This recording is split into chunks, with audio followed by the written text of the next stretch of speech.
बाली की सबसे बड़ी ताकत ये थी कि वो जिससे भी लड़ता था उसकी आधी शक्ति अपने अंदर खींच लेता था और सामने वाला बाली की इस शक्ति के कारण मारा जाता था। और इस शक्ति का बाली को बहुत ही घमंड था। ये ताकत उसको उसके धर्म पिता इंद्र से प्राप्त हुई थी। इंद्र से उसे एक सोने का हार मिला था। इसी शक्ति के कारण उसे अभी तक कोई भी परास्त नहीं कर पाया था। सुग्रीव का भाई, अंगद का पिता, अप्सरा तारा का पति और वानर श्रेष्ठ रीछ का पुत्र बाली बहुत ही शक्तिशाली था। देवराज इंद्र का धर्मपुत्र था वो, और किष्किंधा का राजा बाली जिससे भी लड़ता था, लड़ने वाला कितना भी शक्तिशाली हो उसकी आधी शक्ति बाली में समा जाती थी और लड़ने वाला कमजोर होकर मारा जाता था। और उसकी शक्ति के पीछे का राज था धर्मपिता इंद्र से मिले एक सोने का हार, जो अभी तक उसे अजय बनाकर रखा हुआ था। उसने कई युद्ध लड़े और सभी में वो जीता। इस स्वर्ण हार को ब्रह्मा ने मंत्र युक्त करके ये वरदान दिया था कि इसको पहनकर बाली जब भी किसी से लड़ेगा सामने वाले की शक्तियां आधी हो जाएंगी और ये आधी शक्ति बाली को प्राप्त हो जाएगी। और यही बाली की शक्ति का राज था। बाली ने इस अद्भुत शक्ति के बल पर 1000 हाथियों का बल रखने वाले दुदुम्भी नामक असुर का वध कर दिया था। दुदुम्भी के बाद बाली ने उसके भाई मायावी का भी एक गुफा में जाकर वध कर दिया था। रावण ने बाली की शक्ति के चर्चे सुनकर उससे युद्ध करने की ठानी, लेकिन बाली ने रावण को अपनी कांख में 6 महीने तक दबा के रखा था।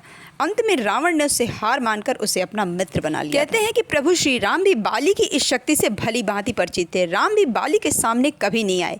एक भ्रम के कारण बाली के मन में सुग्रीव के प्रति नफरत हो गई थी। इसी के चलते बाली ने अपने भाई सुग्रीव की पत्नी को हड़प कर उसको बलपूर्वक अपने राज्य से बाहर निकाल दिया। हनुमान जी ने सुग्रीव को प्रभु श्री राम से मिलवाया।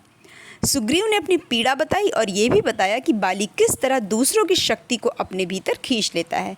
फिर प्रभु श्री राम ने बाली को छुपकर तब तीर से वार किया था, जबकि बाली और सुग्रीव के बीच मल्ल युद्ध चल रहा था। प्रभु श्री राम ने जब बाली को मारा तो बाली के मन में ये दंश था कि उन्होंने मुझे छुप कर मारा।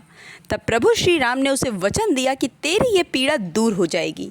जब प्रभु श्री राम ने कृष्ण अवतार लिया तब इसी बाली ने जरा नामक बहेलिया के रूप में जन्म लेकर प्रभाव क्षेत्र में विष युक्त तीर से श्री कृष्ण को हिरण समझकर तब मारा था, जब वे एक पेड़ के नीचे योग निद्रा में विश्राम कर रहे थे।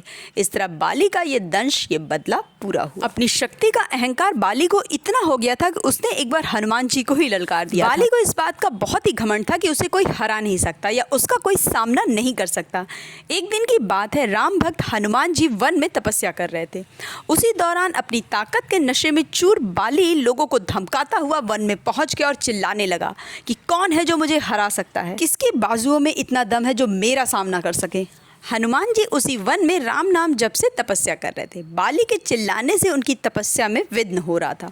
उन्होंने बाली से कहा, वानर राज आप अति बलशाली हैं, आपको कोई नहीं हरा सकता, लेकिन आप इस तरह चिल्ला क्यों रहे हैं। ये सुनकर बाली का क्रोध और भड़क गया। उसने हनुमान जी को चुनौती दे डाली और कहा, सुन वानर, तू जिसकी भक्ति में मगन रहता है मैं उसको भी हरा सकता हूँ। ये सुनकर हनुमान जी को काफी क्रोध आ गया। हनुमान जी ने बाली की चुनौती स्वीकार कर ली। तब ब्रह्मा जी वहां पर प्रकट हुए और हनुमान जी से विनती की कि बाली की चुनौती को स्वीकार ना करें। हनुमान जी ने ब्रह्मा जी से कहा कि बाली की चुनौती को अस्वीकार कर देने का तो अब प्रश्न ही नहीं उठता, अब उसे तो सबक सिखाना ही होगा। अगले दिन हनुमान जी पूरी तैयारी के साथ दंगल के लिए निकले ही थे कि ब्रह्मा जी उनके सामने प्रकट हुए और हनुमान जी को समझाया कि तुम अपनी पूरी शक्तियों के साथ नहीं जाओगे बाली से लड़ने, तुम अपनी शक्ति का केवल 10वां हिस्सा लेकर जाओगे उससे लड़ने। हनुमान जी ब्रह्मा जी की बात मान गए। अब हनुमान जी जैसे ही बाली के सामने प्रकट हुए, उनकी आधी शक्तियां बाली के अंदर समाने लगी, मानो उसके शरीर की नसें फटने वाली हैं और रक्त बाहर निकलने ही वाला है।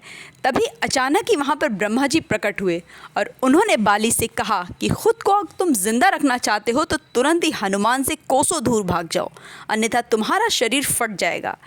बाली को कुछ समझ में नहीं आया, लेकिन वो ब्रह्मा जी को यूं प्रकट देखकर समझ गया कि कुछ गड़बड़ है और वो वहां से तुरंत ही भाग खड़ा हुआ। बाली को लग गया कि उससे गलती बहुत बड़ी हो गई। बाद में बाली हनुमान जी से क्षमा मांगने गया और हनुमान जी से कहने लगा कि अथाह बल का सागर आपके अंदर समाया हुआ है, तब भी आप शांत रहते हैं और राम जी की भक्ति में लीन रहते हैं, और एक मैं हूँ जो आपके बाल के बराबर भी नहीं हूँ और आपको ललकारने की मैंने हिम्मत की, मुझे क्षमा करें हनुमान। चरण शरण में आए के धरूं तिहारो ध्यान, संकट से रक्षा करो महावीर हनुमान। वीडियो कैसी लगी कमेंट सेक्शन में ज़रूर लिख कर जाइएगा। ऐसी और भी अमेजिंग वीडियोस देखने के लिए चैनल को सब्सक्राइब करना बिल्कुल भी ना भूलें।